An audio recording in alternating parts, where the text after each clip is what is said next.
દોસ્તો, આ નામ વિશે હું તમને કહીશ. મારી ગર્લફ્રેન્ડ હતી જ્યારે હું 10મા ભણતો હતો ત્યારે મારી ગર્લફ્રેન્ડ 12મા ભણતી હતી અને 2023-24 2 વર્ષ પહેલાંની આ વાત છે અને આ વિડીયો યુટ્યુબમાં રિલીઝ થવા જઈ રહ્યો છે. તો ચાલો હું તમને બધી ઇન્ફોર્મેશન આપું છું. બંધ કરતો બરોબર બંધ.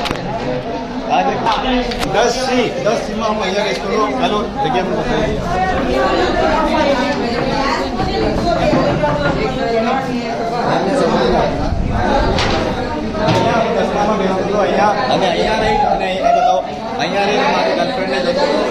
ચાલો મારી ગર્લફ્રેન્ડનો પણ જગ્યા બતાવી દઉં. ચાલો હાલે અને એની જગ્યા પણ આપણે બતાવી દઈએ. ચાલો કેમ કે આજે થઈ રહ્યો છું હું બતાવી દઉં. મારી જે ગર્લફ્રેન્ડ સુનિતા હતી અહીંયા બેસતી હતી, એક્ઝેક્ટ ખબર નથી. તો આ લવ સ્ટોરી એના માટે અને આ વિડીયો સીધો સુનિતાના મોબાઈલમાં જશે. તો બસ મારી લવ સ્ટોરી જે બધા લોકો જાણ થઈ જાઓ અને બસ.